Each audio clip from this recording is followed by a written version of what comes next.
It's Friday, July 18th, and this is today's cuss word. Welcome to today's cuss word. I'm Michele Kus, your spiritual growth coach, coming at you with some short, punchy, truth-packed episodes that you can binge in under 5 minutes every weekday morning. Think of it like your spiritual espresso shot. Well, I have the highest respect for people who believed one way and then, after hearing and considering new and credible information, they decide to change their minds and even admit they were wrong. I personally experienced this when I was in college, when I went from pure atheist to a believer in Jesus literally overnight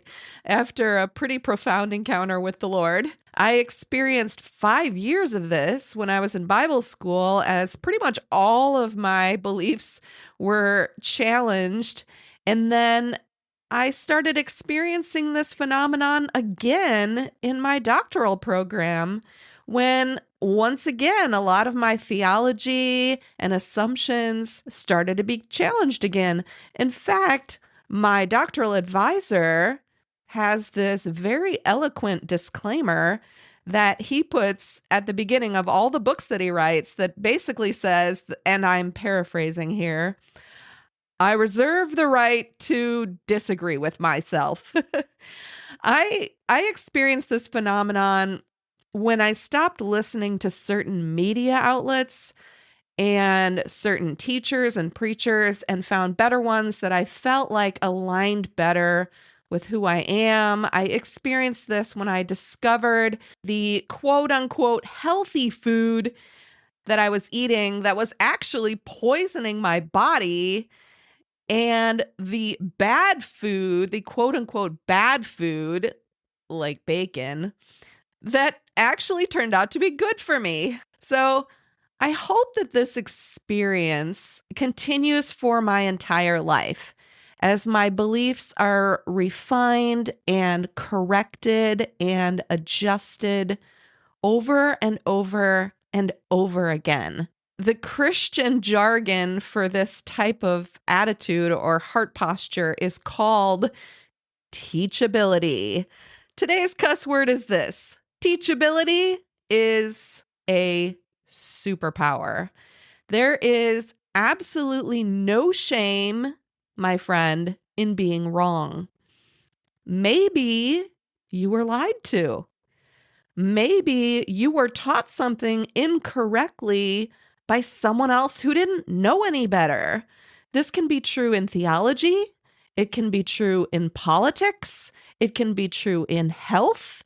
It can be true in any area of life. So let's not be so dogmatic about our views that we become almost willfully blind to the facts and the viewpoints and the things that are right in front of us that could potentially put us on a better path, a path of greater truth, which leads to greater freedom and less self-deception, because unfortunately, we human beings have a great capacity for self-deception. So a teachable spirit is a humble spirit. Teachability does require a degree of humility and openness to hearing new ideas, which is something we can all benefit from, whether we agree with them or not, right? Just some food for thought in this season we're living in now, where everyone has an opinion, and it seems many of us have lost the ability to listen and learn from each other. And that is what I got for you today, my friend. I hope you loved it. If you did, share it with a friend and send me a text message. If you look down in the show notes, you'll see a link that says Text Michele. If you're in the US or Canada, just tap on that link on your phone, send me a message, let me know what you think. I love sharing some of your messages on the show as well. Thanks so much for joining me today, and I'll see you right back here on Monday.